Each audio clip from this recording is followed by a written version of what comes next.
welcome back to our Chamber podcast. Today we have Heather joining us. Hi, guys. Just going to talk about a few community things today and get some feedback, find out what's happening in Cheyenne. So, Heather, tell us a little bit about yourself.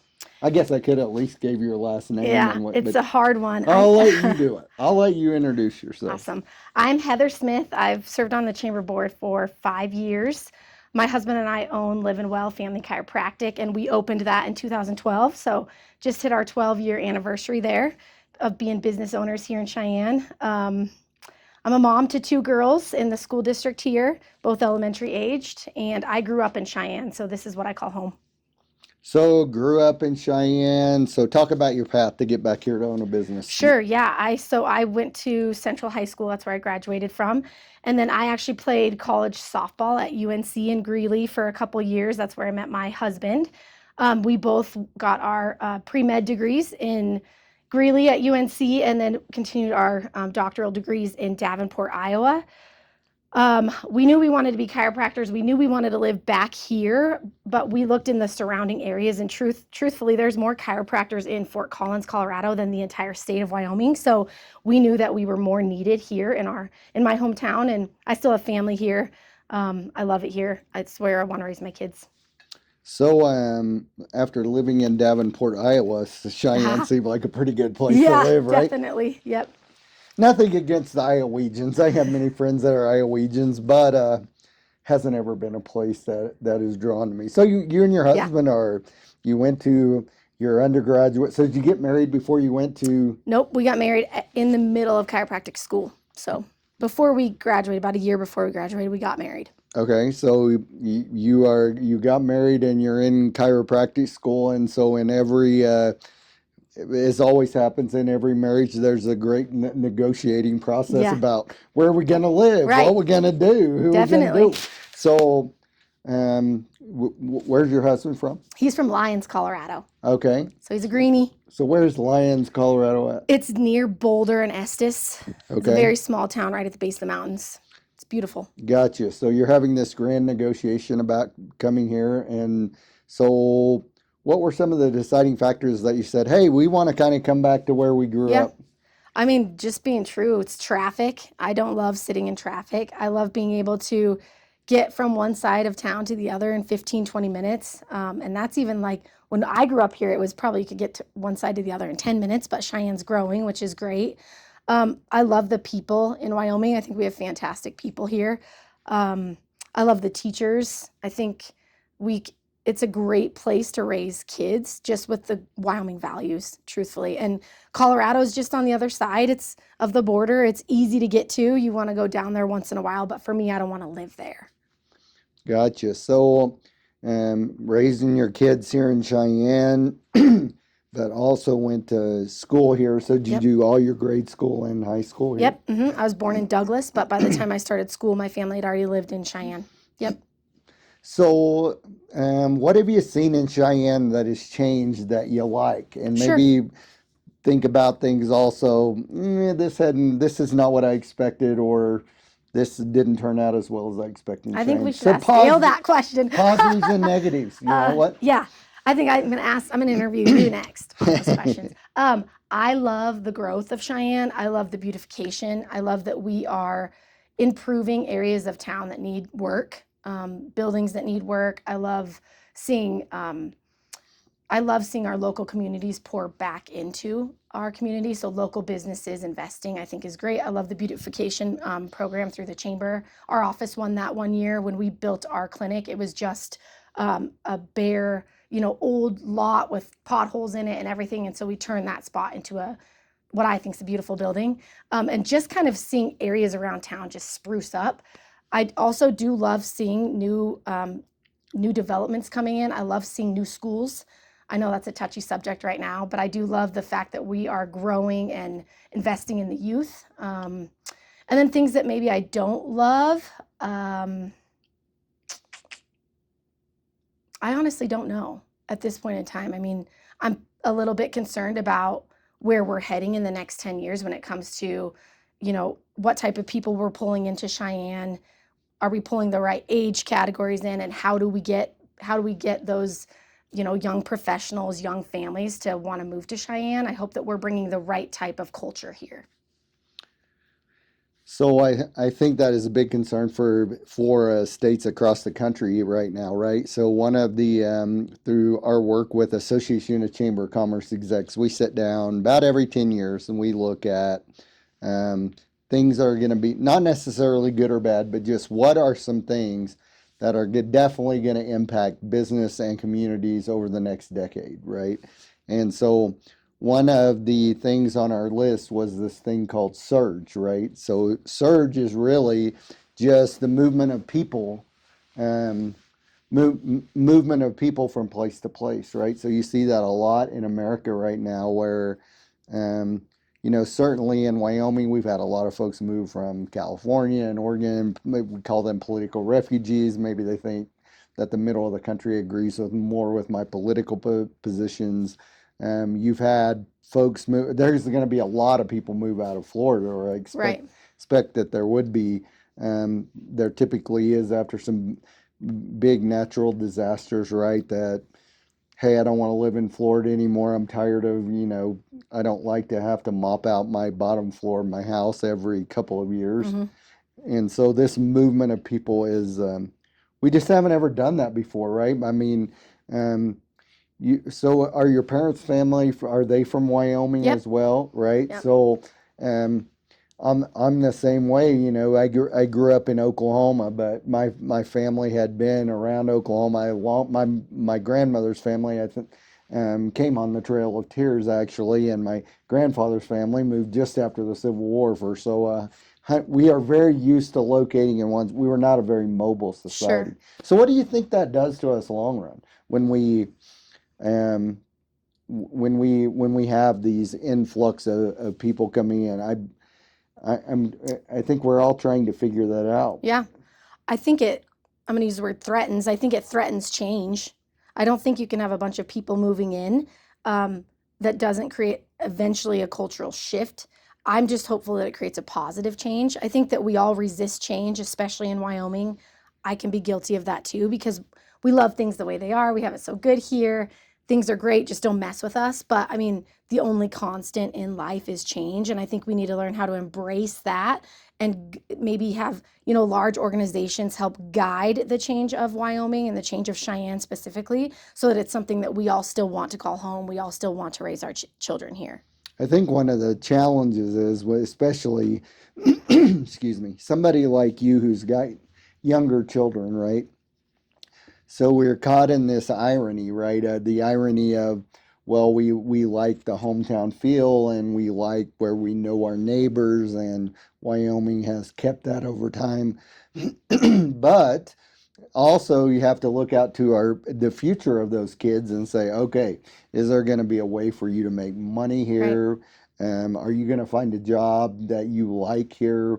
And Cheyenne, I think, has done a pretty decent job of that, but a lot of Wyoming has not. Wyoming is they actually shrunk over the last in our last census. Cheyenne was one of the only communities that grew. And so if you're trying to keep young people staying in the community, it's hard to ask them, well, come back. We can't give you a good job, right? Definitely. So you had a unique situation where you and your husband were entrepreneurs, and you moved back here. And how's that gone, right? Yeah. So we love it. Honestly, it's been, I don't think everybody should be a business owner, but I think if you feel called to do it, I absolutely encourage people to try and really just give it your all. I know not all businesses are successful. I think a lot of people in Cheyenne have fantastic business ideas, and our community would benefit from them if they would just take that first step. Having a husband who's also has the same passion as me, and we're both business minded, was also very helpful. But we love working here. We love we've hired 3 different associate doctors who have come and worked in Cheyenne. 2 of them are still here now. They love Cheyenne. They love the accessibility to Kurt Where are they Gowdy. from here? Nope, I've got an Okay. Iowegian. Is that what you called it? Okay, An yeah, Iowan? Iowegian. I don't know. And then the other one is from Minnesota. Sorry, Dr. Max, Minnesota. So he's a Vikings fan. But they both love it here. So we love pulling in other young professionals too to immerse them in our culture and hopefully get some of them to stay around. So. Yeah, so yeah, I think Iowans would probably not refer to themselves as Iowegians. So it's a friendly term, right? It's Okay. not meant to be demeaning anyway. So you've brought young professionals in. So what have they liked about Cheyenne, or what have they found challenging here? Okay. So what they like about Cheyenne is they like how close we are to the university. I know they've attended some of the football games. I know they've been out to LCCC campus as well. They really like that. I think they love the outdoors, just the landscape of being out here and the accessibility to our parks and the Arboretum and the Kurt Gowdy, Hmm. hiking, fishing, all of that stuff is fantastic. The main thing we hear from people over and over again, honestly, is I wish there were more amenities. And mostly it's restaurants, like good, fresh foods where you can eat healthy type of restaurants. We seem to lose more restaurants, and a lot of them are chain anyway. And I think people from outside of Wyoming, they come here looking for, what do you guys eat? What do you eat there? And really, we just have a bunch of chain restaurants, not a lot to choose from. So that's probably the thing I hear most that people wish we had more of. Well, we are a rural culture and we like our fried foods, right? So, Yeah. and I'm guilty of that. I like my ice cream and chicken fried steak, so I can appreciate that. But I think as we grow a little bit, that these privately held Right. firms that are more like what you're talking about will spring up in Cheyenne. Um, there will always, of course, be a need for chains, and sometimes you want chain, right? If Absolutely. you taking Yep. the family out to eat and got kids and grandma and grandpa, and you just need to go to Chili's, right, or Yep. something. Definitely. They So, serve a purpose. Yep. right, and so, but this balance and variety is going to become more important as we grow, and certainly we see that. So I know that your kids participate in a lot of sports, Yep. and you coach some sports, and you seem to be dragging some little guy or gal around all the time to go to Yes. a different kind of sport event. So how's that environment in Cheyenne? Pretty good, pretty good environment for these youth sports and youth activities, or do you see some work that we should do there as a That's a great community? question. Overall, it's great. I think our city does a pretty good job of offering rec league sports for the kids to start getting involved in sports. And then beyond that, there are a multitude of different travel ball, whether you want to play travel volleyball, basketball, softball, baseball. I think there's a really good hockey league here, some stuff I don't know about because my kids don't play. But overall, there's opportunity to get your kids as much athletic time as possible, multiple different organizations with age groups. I think amenity wise, we struggle to make sure that we have, especially winter facilities for our Hmm. kids to practice here. We struggle with that, especially when you compare us to a community like Gillette, who has a giant recreation center. And then they also have a lot more. Like I'm just going to say, I coach softball. So their softball fields out there are phenomenal. They have netting covering the entire facility. So there's no foul balls or anything that you ever have to worry about hitting your kids in the head. Their bathrooms are just pristine. So I think we could increase our um, amenities a little bit when it comes to Hmm. these facilities. And I wish we had more. I know the city just bought the Beast. It just seems like that's one step in the right direction with availability, but we struggle with finding gym space and finding indoor space for these Yeah, kids.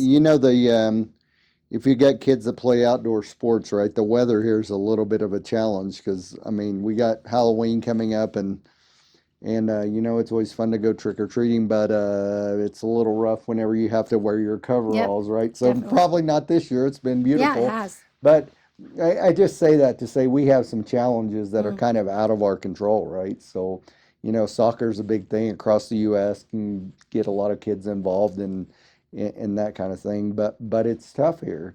Um, and so I know the city and the county and others have it's something they think about all the hmm time, but we really haven't come up with a good answer for it. Right. We've sent a a rec center to vote of the people a couple of times over the last, um, well, I guess actually decade and a half Sure. probably, and it's been turned down. But it's something that we have to continue to work on and continue to look at. So I would expect that, you know, that they would be, we would be pretty active with young kids, right? So, how are most of those set up? So if I moved in here, you know, I'm a family that I got brought in here by Warren Air Force Okay. Base or Meta or whoever. hmm Who puts on um, a lot of the youth events? Is it the Y? Is it the city?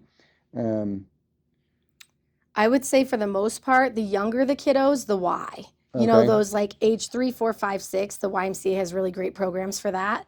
Um, 6 and beyond, my experience has been the city is very well run and there's a lot more opportunity over on the city side when it comes to that. So I would encourage people moving in to get on the Cheyenne Recreation website and really look into how they can dabble in that. They even have adult sports. So there's, you know, co-ed volleyball, there's dodgeball leagues, there's kickball leagues. There's a lot of stuff to do to stay active in this community, which as a health professional, I appreciate. Yeah, so you know we do have this issue in Cheyenne that's worried us a little bit is that our population is aging a bit, Right. right? So we've gone up. It's really just 3 or 4 years average, but when you compare that across the country, that is really a tremendous. We have aged pretty significantly in the last decade. So, you know, what that tells me is that people in their 20s, perhaps this maybe lower third, younger 30s now, that's folks that we have to figure out how we can be a magnet for, right? As because we need workforce, and as your as your folks age, that indicates that people are moving out of the workforce. So, what do you think it takes to get some of those folks coming here to interest them in Cheyenne? Maybe I'm just starting my career, or I'm in my early 30s. Maybe you're Sure. like Caitlin over there, where you just graduated from college. What do you think on that? I think young professionals look for like opportunity. I'm going to say shiny things. Like I picture myself back when I was 22 years old and I'm like, what would I want out of a community? And I think access to rail would be really cool for these Hmm. young professionals. It's like, okay, I live in Cheyenne, but I can hop on the rail and go down to Fort Collins. I can get all of the way to the airport. I mean, convenience and opportunity, I think, are two things that we should really try to enhance in our community. And if we have those things, we need to figure out a way to market them to these younger populations. You know, it's really interesting that nationally we have changed. So we talked about kind of quality of life and restaurants and that kind of thing. But in a decade ago, this was a big deal. Quality of life was number one, right? Right. It's not that it's not important now, but we do have some other things that are getting to be priorities for young professionals, specifically young professional females, right? Because what we do know, it's really interesting that where young professional females go, young professional males follow. Weird. Imagine that, right?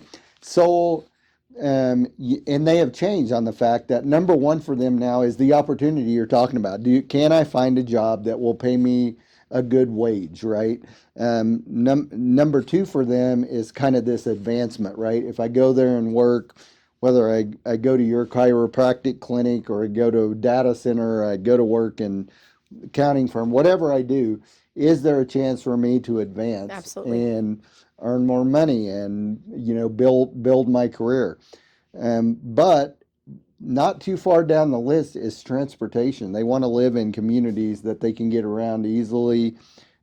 People aren't getting their driver's license as quick as they used to, maybe, or they just like the convenience of being able to hop on a bus, a train, a plane, whatever, and Right. go. So um, we definitely have some work cut out for us in Cheyenne on some of that. But I do think that as we look at our wage rates, we look pretty good. hmm So I think people that think they'll have to come to Cheyenne, Wyoming, and maybe take less pay to be whatever you want to be is probably a misnomer. I agree. And a lot of people might believe that, but our numbers indicate that hey, we are pretty powerful in the wages that we pay. So let's change topics a little bit. So how long have you been on the chamber board? Five, 5 years. 5 years, yeah. Yep. So have you enjoyed that time? Tell us about your experience on the chamber board and Yeah, I've really enjoyed it. I've learned a lot more about the community, the ins and outs of the way that the the world works, honestly, and just what's important to Cheyenne, what's important to our community. Learned a lot more about how important the Air Force Base is to our community and vice versa. Um, I just enjoyed just getting to know other professionals in the community as well. So I really enjoy my time on the chamber board. so when you look at the Air Force Base, it is a tremendous economic driver for this region, right? I mean, between the Guard and the active duty Air Force at Warren, it's a third of our total economy, right? So we depend on it a lot just from an economic development point of view. So you grew up here in Cheyenne, right? Growing up, did you understand that growing up? Do you think your parents understood that? I don't think so, no. And I think that's probably still a challenge for us, a challenge because we get asked this every once in a while. Why do you spend so much time Right. on the Air Force? Well, the reason we do is because it's such a huge number, right? When we start looking at 700 million plus of the income in Cheyenne comes from the Air Force Base, a third of your economy. I don't think any business person out there would say, "Oh my gosh, I'll just let a third of my business go," right? Right. And so and it's hard work, right? I mean, it's there's that thing called Congress way out there on the East Coast, and in that crazy place they call Washington D.C. It makes all the decisions that ultimately impact us. So, were you surprised at the efforts in the chamber on that I whenever you was. came on the board? I was, yes. And I mean, I don't think unless people look into it or ask you that question, I don't think people understand how much of the economy is driven by the Guard and the Air Force. So, Yeah, and I think they just wake up and take it for granted, right? Oh, well, it would always be here right. anyway. But I mean, I'm sure your work on the chamber board, you've seen, well, some military might be here. How long it would be here is a good question. And, to make it grow and to keep it healthy takes intervention from somewhere. We always say in our office with our staff, nothing in the world happens unless somebody makes it happen, right? It just doesn't happen by itself. So, True. um, tr- try to keep an eye on that. Yeah. Um, uh, so they are obviously the Air Force very important and the Guard's very important. But other parts of our economy in Cheyenne are important too. So as a small business person, do you find the small business environment in Cheyenne pretty healthy?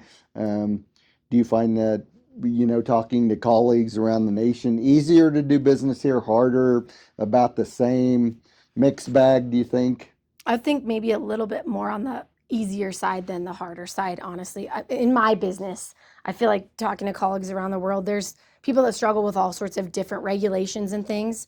Wyoming's a very friendly culture for business, but more specifically for chiropractic business. And I love that. I love the freedom that we have to practice how we see fit in our industry. So your regulations in the chiropractic world, do they come from the state generally, come from federal regulations? So Who regulates you? sure, the Wyoming Board of Chiropractic Okay, Examiners is the state board. I would say that's probably the most heavy of our regulations depend on them. okay. Yep.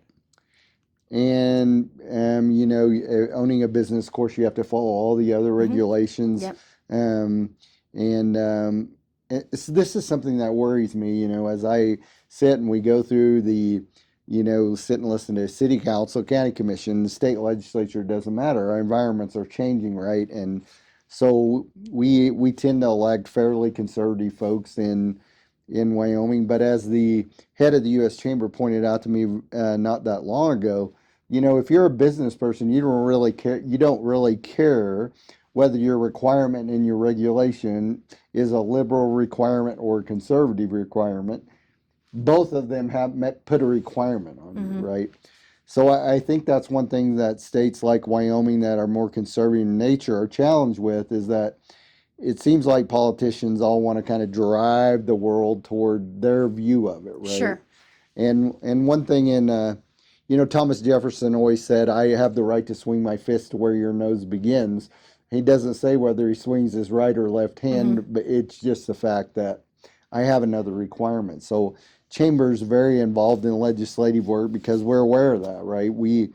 Last year, 600 bills went through the Wyoming legislature, all requiring somebody to do something or not to do something. So Right. the chamber's work in legislative affairs, was that surprising to you, or what has been interesting you on your time on the board about those kinds of Yeah. things that we've talked about? I would say the amount of work you guys put into the legislative session and the bills and the bill tracker, that was surprising to me. I knew you would be involved in it, absolutely. But I didn't realize to the extent of which you guys pay close attention and then of course advocate for the bills which support business. I would have guessed that too, but the amount of work is astonishing. I think we just have an environment where it demands that now, right? One of the things I always talk about, I think I'm an old guy now, right? So I've been a chamber director for 24 years, and the last 17 of them in Cheyenne. But when I started as a chamber director, maybe 10% of my time got spent working on those kinds of issues, right? There's some difference that I didn't start in a community, had a military base, Sure. etc. Wasn't a state capital, um, but um, it's just most legislatures across the country were business friendly and they understood business. A lot of them were business owners, but frankly, we have less business owners in the legislature than we used to, and Very so true. their understanding of what business needs is pretty much just leave us alone and put a sideboards on it so we're safe and effective. Um, has changed over the years. Do you worry about that in your business moving into the future about not necessarily just Wyoming, but just in general in America, requirements on you as a business person? What are your worries when you go to work and turn the key? Hmm. Um, every business person has their sensitivities or worries about what might be coming. Sure. What are yours? Well, I'm glad that we're in 2024 now because in 2020 my worries were very different. Now it's more of, I would guess, maybe a slight concern of regulations changing. I know in Australia, for example, and New Zealand, chiropractors lost the right to take X-ray, which blows my mind because I can't imagine adjusting somebody's spine and affecting their nervous system without being able to analyze it first and ensure that they're a candidate for chiropractic care. So that's something like that's always on my mind. Like I want to make sure that chiropractors always keep um their rights to practice. So that is a concern, which is why I served for I think 6 years on our state association board as the treasurer because I wanted to make sure I was in the know on all of that. Hmm. So that concerns me. And then ultimately for any business, I think it's the economy. Always is something that's like, are people going to be able to afford what I offer? Or, is this going to be a luxury for some people? I want chiropractic care to be part of people's wellness routine and Hmm. regimen that they just plan to Right. build into their budget line. So it's like, of course, you worry about the economy and if that's going to change your business as well. So we had our economic forecast breakfast last week, and it was really, really interesting. Curtis Dubé from the U.S. Chamber, um, one of the things that he brought up, if you ask folks how their economy is across the U.S., they will all tell you, "Oh, it's pretty good in my community," but they all believe that the economy in the country sucks. That's funny. Right? And so he said, it's hard to know what to do with that, right? But I think in general, right, it's an election year, so everything's always just kind of crazy in an election year. And half the people believe that the world's coming to an end, and half the people believe that everything will be yeah, a Hmm. kumbaya, right? Probably neither has ever been the truth, right? It's just an election, and I always remind everyone, hey, look, the day after the election, regardless of who wins, our business people will be going to work, putting a key in the lock, walking in, Hmm. starting business, starting the day, starting business, and regardless of what happens in political elections or craziness in the world, Yep. they are all concerned about that, right? Yep. And trying to figure out a way. And in America, they always have, right?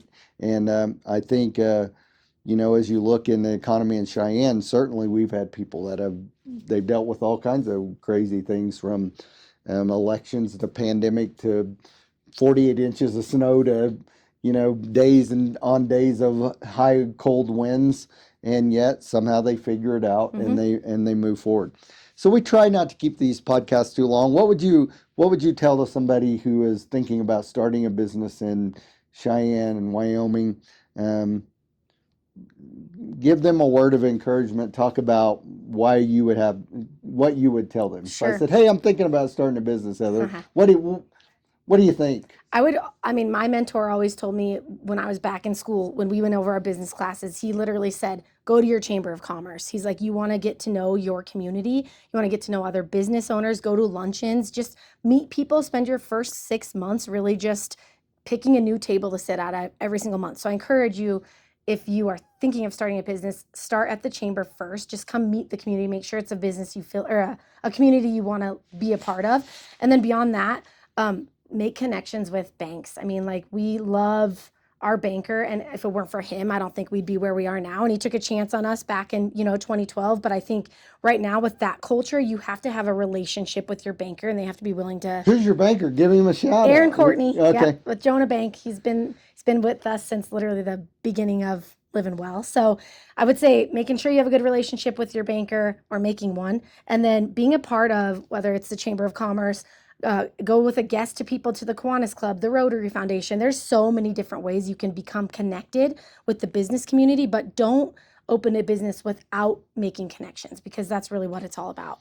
I think that's a great place for us to end. Something she said that's really important for business.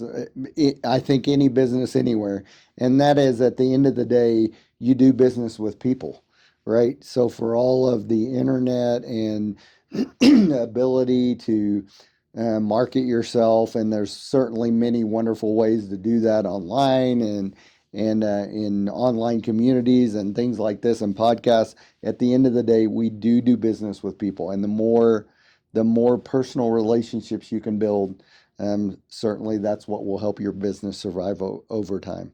Well, thank you everybody for watching. We appreciate it. Look forward to seeing you next time. Bye-bye.